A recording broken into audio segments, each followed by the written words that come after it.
very, very good friend, amazing writer, activist, incredible human being. She's got Substack, Charlotte's Web Thoughts. So it's Web's Thoughts, Web Thoughts, Web Web's Thoughts. thoughts. Charlotte's Web Thoughts. I'm Allison Gill, and hey, my friend. Oh my gosh! So we finally get this report that was kept from us for no reason. I feel. Um, I did you read? Let's jump into it. We can maybe start with the Ken Martin mea culpa Mhm. that he wrote. I read it, and he talked about how he commissioned the report, and then what he got in return was, he says, not ready for prime time. It was Mhm. unsourced, and it was just kind of weird and all filler, no killer. It didn't really have any good recommendations going forward. And he put out this annotated thing. He says, so I'm going to release it now. I apologize for not releasing it then, but we were in the middle of like kicking ass and shellacking the Republicans in the November 2025 when I got it. So, why rock the boat or whatever? So what are your top line thoughts about his mea culpa? Top line thoughts is I completely believe him because the report itself is it's just not very good. You know what it made me think of? It made me think of uh, an empty store with a lot of decorations and there's no product. It's seriously. It made me think of a former talented and gifted student basically phoning in their graduate school thesis. It has a lot of bells and whistles. It has a lot of charts and graphs, a lot of historical background that's completely unnecessary. That may have been interesting color in a substantive report, but I think it was a week ago, and we've talked about this before. But it was about a week ago when I was telling people like whatever is in this report isn't really going to matter. It's not going to matter either way. It doesn't matter if it is released. It doesn't matter if they keep it unreleased. It's not going to have an effect either way. It's going to make us look silly temporarily, but it's not going to have an effect on how Democrats run elections. You know, the primary utility I saw with this report is that it is a great excuse for Democratic operatives to bitch at each other. That is pretty much the only reason that it's useful in any way. Because I guarantee you, 99% of Americans don't care about this shit. They just don't. Here's what I think happened with this report. I think Ken Martin made a good faith attempt or tried to look at what happened during the 2024 election so that we could correct whatever mistakes were made. But obviously, the implication there is that some people are going to get thrown under the bus, regardless of how you do it.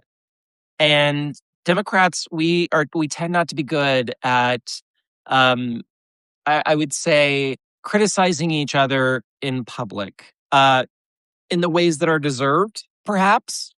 So this whoever wrote this report, I don't know if it was one person or several people, but they turned in a lackluster product. They were not unable.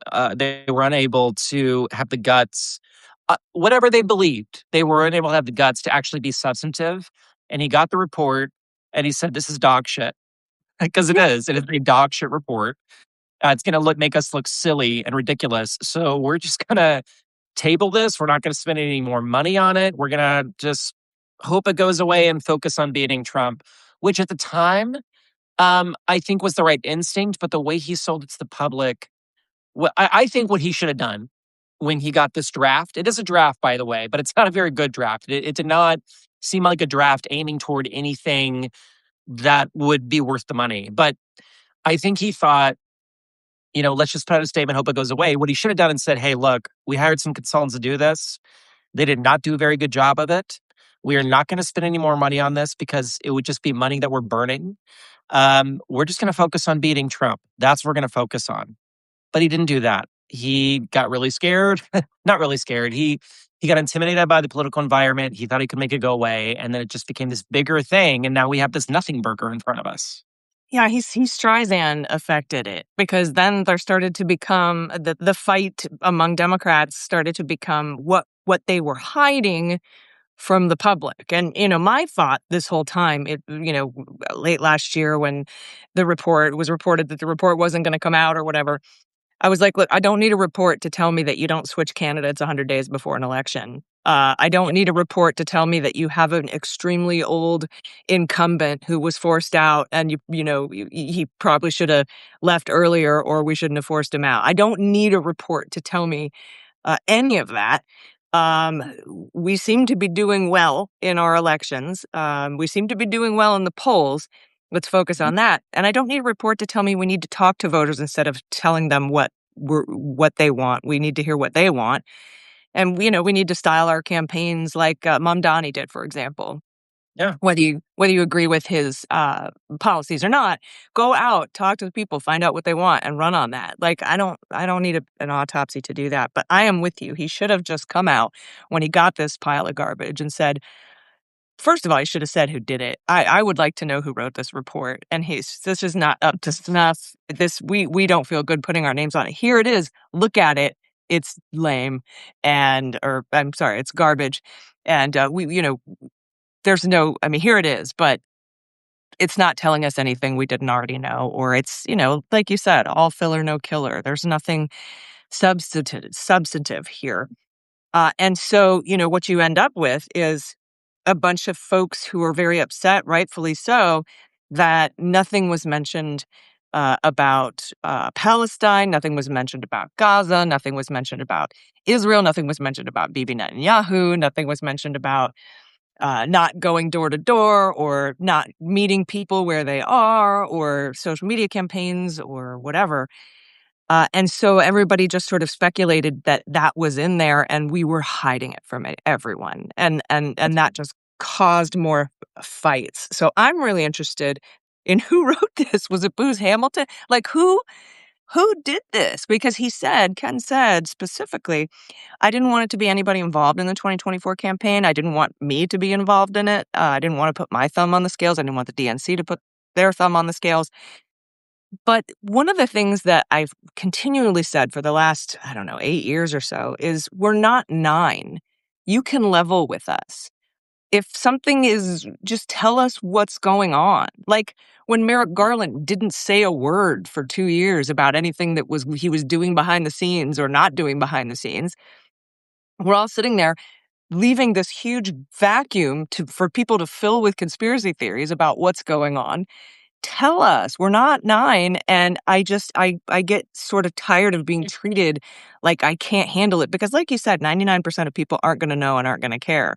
But the people who do know and do care, just lay it out, lay your cards on the table, man. I can handle it. I'm an adult. Like Be direct, and of course, as you pointed out, it's leading to a bunch of ridiculous conspiracy theories. I feel really bad for our Jewish friends because I'm seeing all this, ridiculous online speculation that a pro-Israel lobby is what tanked the report. Y'all, that had nothing to do with it.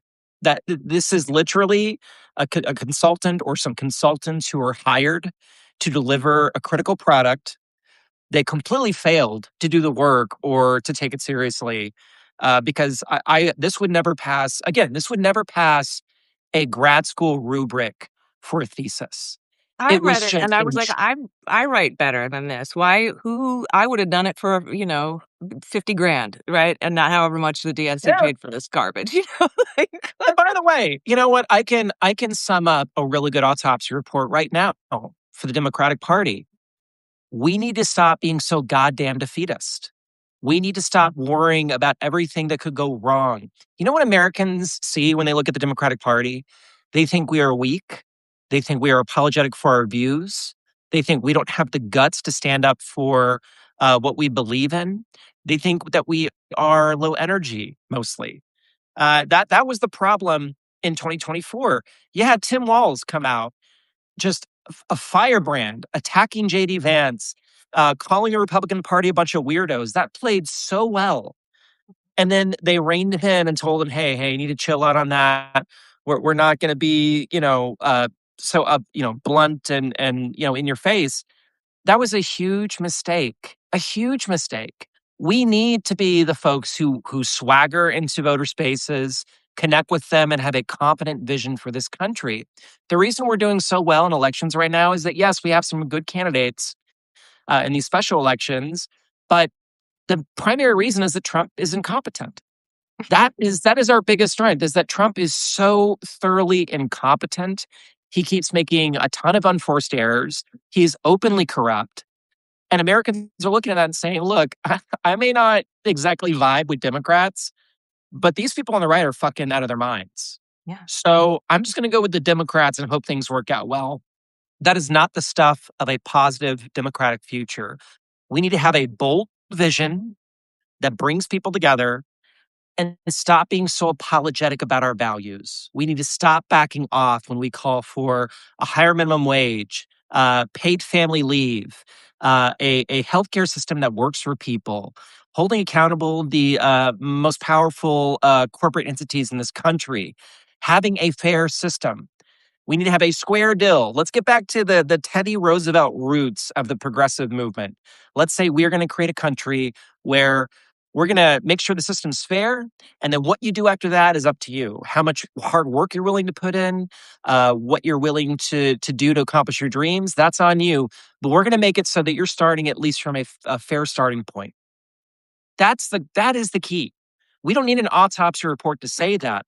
No. We just need to have the guts to get out into the American public and fight for what we believe in.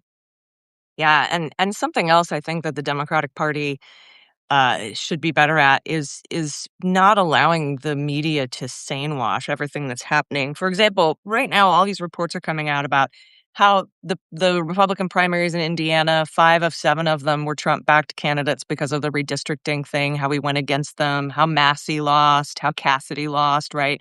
And the narrative in the media is somehow Republicans are amazing and Trump is the king and all this other like, oh, this, look at the amazing power of Donald Trump. And I'm like, these are Republicans running against Republicans. I personally want the Trump-backed candidates in the general election. And everyone seems to have forgotten what happened in November of 2025 with Trump-backed candidates. They didn't do well. They got their asses handed to them, Trump-backed or not. But this whole narrative that's like, it's almost as though nothing has happened since last week. Like everything that happened with our 32 special elections that we've won over the last year and a half just disappeared into the ether. And the media is allowed to say, look at how strong Trump is. He's able to control these elections. And I see people putting out memes that are like, oh, the Democrats are in trouble. Nobody likes them. They better stand up and do something because look at all of these Republicans winning their primaries. And I'm like, Republicans always win Republican primaries. What are you talking about? Like, did you expect a Democrat to win a Republican primary? Like, what would you have liked the Democrats to do different in the Massey election, for example? Mm-hmm. Especially if we don't want Massey running. Like, what do you want from us? So it's just this weird. They need to take back the narrative, be strong with it, lead with it, go on offense with it, instead of always being back on our heels. We've gotten a lot better at that. We have gotten a lot better at that, but the poll numbers for Democrats aren't really bearing that out. Democrats are polling below the Supreme Court right now, and just as a general party feeling. Can you imagine? First of all, if we didn't have Jim Crow 2.0, and if the Democrats were polling higher, just in how do you feel about the Democratic Party? How big we would win this November? I mean, we're going to win big already, but it would be like Hungary Seismic style. Yeah. And So and Hungary is a great thing to point to, because in Hungary you had a bunch of people who disagreed with each other on various issues, but came together on a unified message of stopping the corruption of Orban. That's what they did. And they had a 1/3 swing in the vote, complete 1/3 swing. If we did that in this country, we'd have a Democratic supermajority in the House and the Senate come January. But it's this and in thing where Hungary, that's a conservative guy. He's an anti-immigrant, not really great with LGBTQ plus, not really great on the issues. Like, talk about a less than perfect candidate. He's a friggin' conservative. and Mhm. still blew it out because they wanted to get rid of corruption. Now, nobody in this country is asking everybody to get on the conservative bandwagon to defeat the Republicans, to defeat MAGA. We actually have really great candidates that have really great policy, and I'm glad they've actually learned that lesson from what should have been in the autopsy to focus on what we can do and not just be anti-Trump, but also what we can do, accountability, affordability, and all that other stuff. And Uh, I'll bet you anything when you look at 2024, and this has not been talked a lot about. I've not seen it talked about in a lot of spaces, but the UK had their general election in 2024. Uh, Maybe just shortly before we had our election, and Keir Starmer won. And the narrative was pretty much that Keir Starmer just wanted to coast off of the Tory party being completely ridiculous and incompetent. Keir Starmer didn't have much of a platform. Their approach, the Labor Party's approach, was really just let's let's just not be them. Let's not take any bold moves. Let's not talk about a big policy vision. Let's just have their incompetence be our greatest strength. And I think Democratic leadership saw that and they did a pivot mid campaign. They did a pivot and decided, you know what? We're going to follow that approach. We're going to just let Republicans be incompetent and let the American electorate look at that and say we'd rather have Democrats over Republican incompetence. And that's okay as a starting point. It is not okay long term. Mhm. And my gut feeling here, my gut feeling is that Democratic leadership got together after the 2024 election and they thought, look, we know this guy's going to be disastrous. We know he's going to make a lot of unforced errors. We don't really need to do anything here in terms of a bold vision. We just need to let them fall on their faces, and then we will sweep in and say, well, hey, you may have not liked us before, but we're a lot better than that, right? And that is not the stuff of great leadership. It's not. And I'll tell you what else about the media. The media has no incentive to criticize Trump and the GOP. The thing is, reporters know they can criticize Democrats all they want, and there are going to be no consequences. They're not going to get called out by Democrats. If they do that to Trump and the GOP, they're going to have their access cut off. They're not going to be allowed to cover campaigns. They're not going to get quotes from the GOP. The GOP punishes the media for criticizing them. I'm not saying we should punish the media necessarily, but there is a double standard in how the media covers Trump and the GOP versus Democrats. And it's primarily because the GOP punishes media and we do not. And we need to get better at calling out that double standard and investing in independent media. Folks who talk to the American public, hey, like us, right? Folks who say what we mean. We're not beholden by corporate owners. We're not pandering to advertisers with ridiculous views. We need to invest in independent media as a party. Stop talking to CBS News and giving them a scoop when you know they're owned by David Ellison, when you know that they're controlled by Barry Weiss. Why are you giving these people rewards for being the propaganda arm of the Trump administration? Stop playing their game. We keep trying to play their game, and it's not working. It is clearly not working. We need to have pride in our values. We need to invest in independent media, and we need to just stop walking around and saying how things are unfair, and just tell the American people what we're going to do for them. Right. Right. Get on the phone, start canvassing, start registering voters, go out, talk to people, find out what they need. A lot of people kind of have this idea that the Democratic Party like grows candidates in a lab funded by AIPAC or something. And, the candidates that we end up with in the general election are in the general election because they won a primary election. Mhm. And aside from California, where we have this all-party primary thing and we have to kind of vote more strategically, you might not be voting your heart because you don't want to end up with two Republicans at the top of the ticket. It's very rare that you have that kind of system, but California has it. I think Washington State has it. Aside from that, we pick the candidates. if we have issues with the candidates that we picked, then we need to pick other candidates. It's that simple. People are like, oh, so and so would have won, had they won the primary. So and so would have won if they won. They didn't win the primary. They didn't get enough votes in the primary. If you want a different candidate that is better for you, then vote for that candidate in your primary. And then we also have this issue of not everyone getting behind the candidate who wins, because Mhm. these primaries can be very contentious.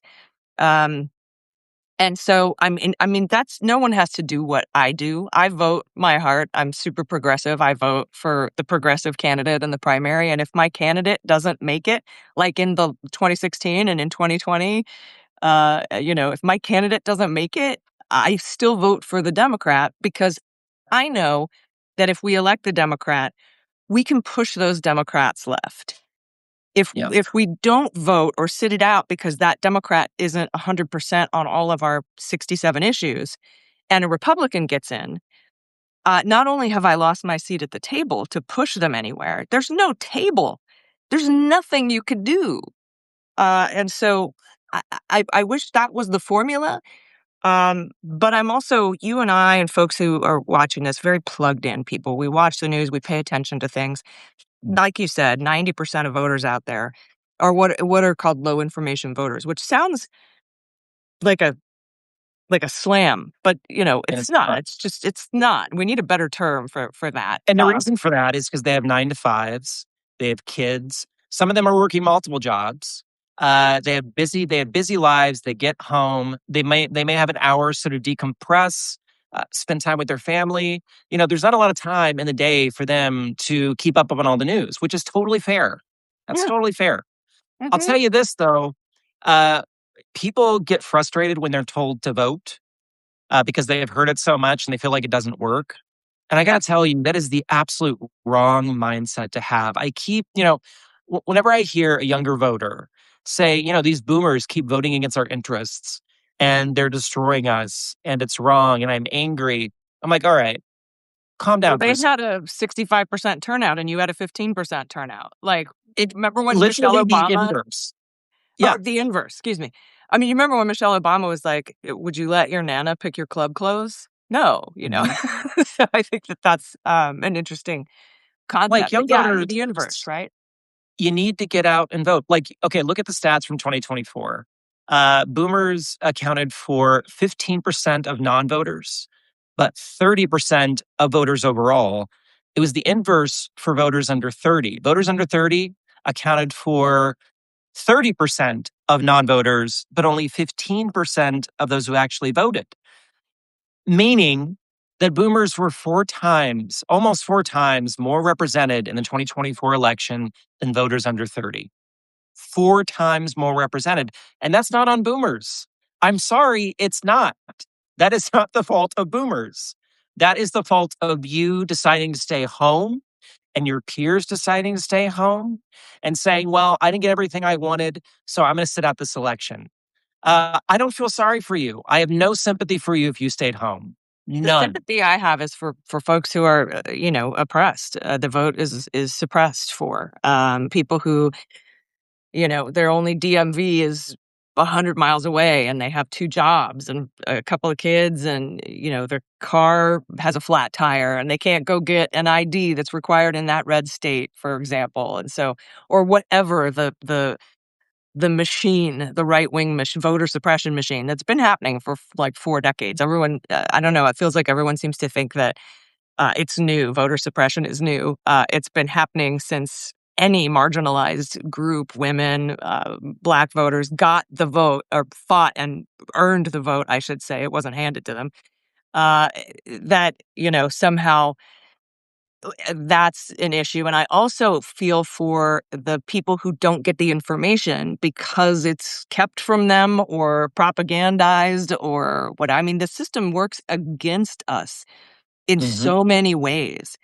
But the privileged who don't vote and then complain about the results are the ones that you and I are talking about here, and That's who we're talking about. it's We're talking about definitely the folks frustrating.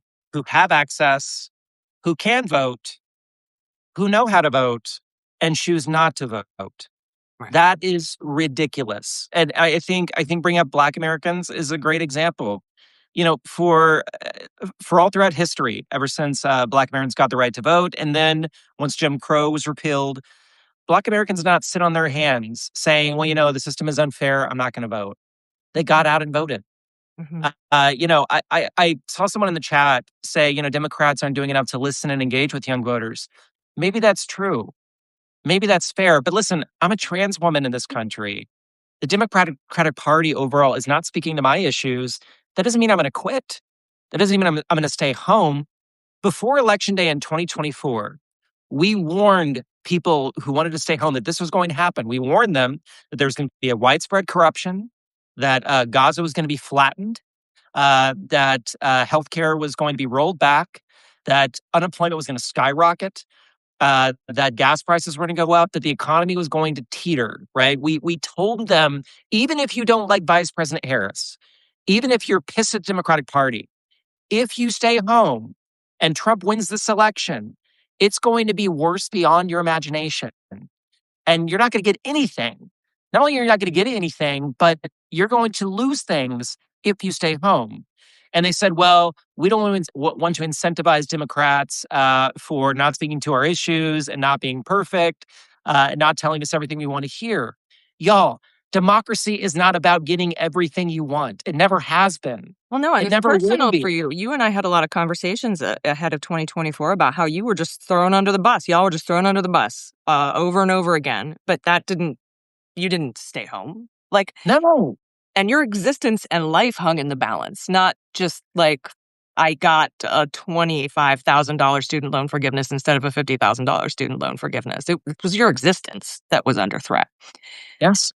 And we talked a lot about that, I remember, leading up to 2024. It was very frustrating time. But, we understand the assignment, right? Look, y'all, there's still time right now. It's only May. We have 6 months until the midterm election, or a little less than 6 months. We can sweep the Republicans out of power. Mhm. We can in Congress. If we stop these bullshit purity, if we stop these bullshit purity tests, if we come together as a party, if we decide that putting a tourniquet on the egregious wounds that this sociopath has inflicted on our country, we can change this situation completely come January. But it's not going to happen if we snipe at each other, rip each other's throats out over policy disagreements or because we're not saying things the right way or what have you. None of that matters if Trump is able to perform well in November. It doesn't matter. We'll just be back. We'll be not only back to square one. We'll actually not even square one. We will be behind square one if Trump and Republicans are able to overperform in November. So just stop the infighting. Just stop. What matters is voting for Democrats in November. That is all that matters right now. Get out and vote. Put the tourniquet on this situation, and then let's hold these bastards accountable. Mhm. And it feels good to win. Like November 2025, that was a huge shot in the arm for me. Yeah, I'm still high from that, and it's been carrying me forward. But yeah, we didn't want to burn it all down. We wanted to continue fixing what the first Trump administration did. But I guess the silver lining here is that because Trump won, it has been burnt to the ground. And now we have this incredible opportunity to build back our multiracial, multicultural democracy the way we want it. And we Mhm. need to take that opportunity to do it. And I That's hope I right. hope we do. I hope we do. But again, Affordability and reform. Affordability and reform. and accountability, Make, yeah, affordability and accountability. yeah, Mhm, that's it. That's all it's about. Just make it easier for the lives of day-to-day lives of Americans financially, and push for reform. Push for reform in the Supreme Court. Push for reform of our policy system. We can do these things. I know it seems like we can't because we are so accustomed to a lack of function. But I promise you, incremental babies. incremental Yeah. change. Hakeem Jeffries, leader Hakeem Jeffries at the Center for American Progress Ideas Conference earlier this week made it clear that Democrats want to push for Supreme Court reform. Not just think about it, not just explore it, not just do some study on it. He said, no, we want to go for Supreme Court reform because the Supreme Court is out of control. We need to have actual regulations on what Supreme Court justices can do. And all of this stuff is constitutional. It does not need a constitutional amendment. What it needs is a congressional majority pushing for it. That's all it needs. We can do this. Yeah. And, a lot of people are like, oh, it's about time people are waking up to court reform.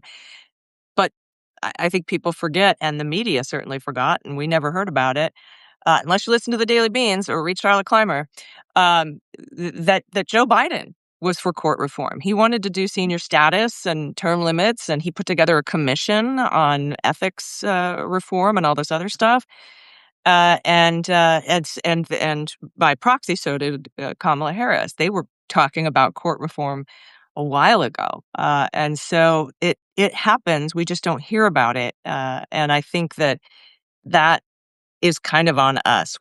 I think we've learned the lesson that the corporate media is not going to help us out, and we No, have to sort of do that. I mean, everybody was like, "Where's Kamala Harris's plan? What's her policies?" I'm like, "There's pages and pages and pages of policies. I could cite 10 for you right now off the top of my head. I'm not gonna, but they're there. Building more housing units, stopping the landlords fixing rents, like all these different things that she had as policy. But all the corporate media wanted to do was talk about how old Biden was, and that Kamala Harris doesn't have any policies, regardless of what was going on the Republican side. It was very Kamala Harris. Kamala frustrating. Harris put out a 40-page, like 40-page policy proposal on the rural economy, like a month before the election. 40 pages on how to help rural Americans. I didn't see this anywhere in legacy media. This was just one issue area. 40 And pages. I still talk to people now who are like, well, why didn't Democratic Party talk to rural Americans? And I say, she did. She literally put out a whole policy proposal to help out rural Americans, but you didn't see it because legacy media did not have any incentive to cover it. No, there's not a lot of money in having a sane leader in our country. No, That Trump is a money machine for corporate media. War is a money machine for corporate media. And they knew that and I'm not talking about our favorites like Rachel Maddow or, sure. whatever, Kyle Cheney or whatever. I'm talking about the 5 billionaires that own all of the media in this country.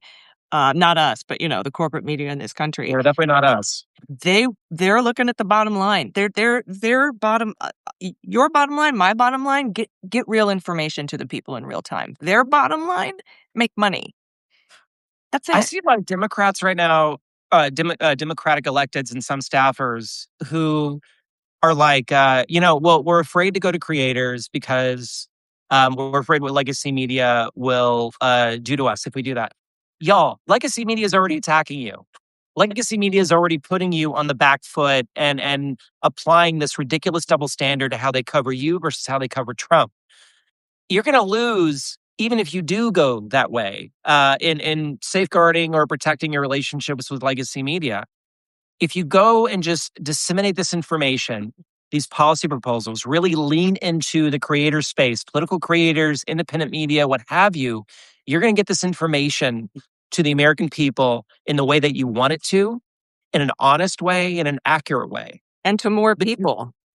Yes, to way more people. Don't stop. We got to stop thinking. The Democratic Party has to stop thinking of an appearance on Meet the Press as like the plum comms objective every week. That's not working anymore. It's not. What you needed to be doing It's is, what the right wing growing. was doing. That's right. Go on Midas Touch. Go on a live stream with Allison Gill. Really go to the spaces that people are actually watching. Because most Americans now, when they see a story in the New York Times or the Washington Post or what have you, they'll take the basic factoids, but in terms of the analysis, they don't trust it anymore. Mm. They don't. No, They and do trust us. I think Anyway, go ahead. Harris was really good at that with the DNC. She brought in 250 content creators, gave us a big area at the dais. It actually really did piss off corporate media. It pissed It them did. off. And I think that a lot of the failures to report on her 40-page rural plan or the fact that she had policies in the first place came from the fact that legacy media felt slighted by content creators' invitation to the DNC. I think and I think that they've been recoiling a little bit ever since then, and that's a mistake. Of That's a course they mistake. have, because they know that this is a future in which they lose scoops, they lose coverage, they, no longer, or they're having to compete for booking gigs with creators or independent media. And just to be clear, I do think there are reporters in legacy media who are doing an outstanding job. Mhm. There are many reporters at the Times and a few at the Post and a couple other places who really are doing the work, And or we at least rely they're on that work trying. we Yes, rely on that work as independent yes. content creators. Mhm. Absolutely. But the overall situation with legacy media is abysmal. And they keep incentivizing Trump and the Republican Party to blatantly lie to the American people on a constant basis. They don't do enough to challenge corruption. They stand in the White House Oval Office or the press briefing room, and they don't push back against ridiculous assertions from the White House. They let Trump walk all over them. And the American people can see that. And they think, why am I listening to these people? Why am I trying to read their reporting when I know that they're not willing to challenge power or speak truth to power? Mhm. Yeah. Yeah, it's very frustrating. It's also frustrating when independent content creators get scoops and the legacy media just takes them. That's it's that's annoying. That's extremely annoying. Mm, Um, I do more commentary, not reporting, but you and a number of my friends have done original reporting and then had it plucked up by legacy reporters who do not give proper attribution, and that pisses us off a little bit. So, yeah, but I'm still gonna get up every day and do what I do and, you know, because I so think it's important, so it's important. TLDR summary: this report is meaningless. It doesn't matter. It didn't matter 6 months ago. It doesn't matter now. Nothing is going to happen because of this report. It'll be largely forgotten in 2 months. It will not be a factor on the election. That's not the Democrats' biggest problem. That's not our biggest problem as a party. Our biggest problem is that the American people do not look at us and see confidence. They you're do not not seeing look at us fighters. they don't see fighters. They don't see a bold vision. We Mhm. have to change that. We have to change how the American people see us. It is not enough for them to look at Trump and the Republican Party and be repulsed by their incompetence. That's not enough. We have to be the alternative that has a bold vision for the country. Yeah. I mean, I love that a lot of people are not gonna vote because they're MAGA and they just don't have they're kinda tired of it. There's a whole leavingmaga.org website or leavingmaga.com. I can't remember if it's org or com, but a lot of people leaving, but they aren't showing up to vote for Democrats. They're just not gonna vote. I mean, that helps us, but we need to be able to reach out to everybody and say, "Hey, we're not trying to be Fidel Castro. We're just trying to get you health care." Like, nobody really talks about the end game. They say Democrats are ruining America, but the right wing never comes out and says, by trying to give you free health care and a living wage and, the thing, childcare and food assistance when you need it. They skip over that part because those are well-loved things. And we need to make that connection and tie it in for folks and just be like, Not here's what we'll do. not covering up a massive sex trafficking operation. What? Uh, Not that stealing it's still $1.8 being billion taxpayer money to pay criminals. not invading a country for completely ridiculous reasons that make no sense. And then, Americans end up having to pay $6 a gallon of gas at the pump. These are easy arguments to make. They're thoroughly incompetent. Let's show the American people that we're not just the adults in the room. We're the adults in the room who are going to have a beer with you and talk to you and say to you like, "Hey, things are really messed up right now, and we know you're struggling." And we're not just going to leave it to saying that they're worse. We're going to tell you how we're way way better. How we're going to Yeah, make your life easier. you're exactly right. It's not just the war is bad, the slush fund is bad, the ballroom is bad, the this is bad. It's also, if I'm elected, I am going to dissolve the slush fund. I am going to end the war. I am going to decrease gas prices by doing this. I'm going to decrease food prices by doing this. Really, And ban honestly, members of Congress from stock trades. yeah, these I are the mean, things we're going to do to fix the obvious problems that everybody sees every day at the grocery store and the gas station, and here's on the news. Like, here's the fix, not just a "doesn't this suck? Vote for me." It's a here's how I'll stop that. I'm for court reform. I'm for adding 4 seats to the Supreme Court so we can have nice things. When we pass a Voting Rights Act, it won't get gutted again. When we codify Roe, it won't get gutted again. When whatever it is. And I think we're getting better at that. I just wish the lag time wasn't so long, Charlotte. Like, we're so reactive instead of proactive, and I hope we really work on that going forward. oh my gosh. Well, I appreciate this debrief slash therapy session with you, my friend. It means a lot. Should we tell everybody what we're doing in Oh, August? do you want to? Yeah, I mean, we can tease Okay. it.